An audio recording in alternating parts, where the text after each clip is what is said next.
You ask Tiger to solve. This deals with linear equations with one unknown. The final result is x equals 16. Let's solve it step by step. Group all constants on the right side of the equation.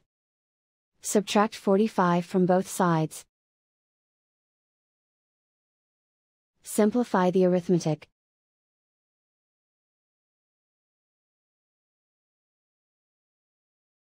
Isolate the x. Divide both sides by 3. Simplify the fraction. Find the greatest common factor of the numerator and denominator.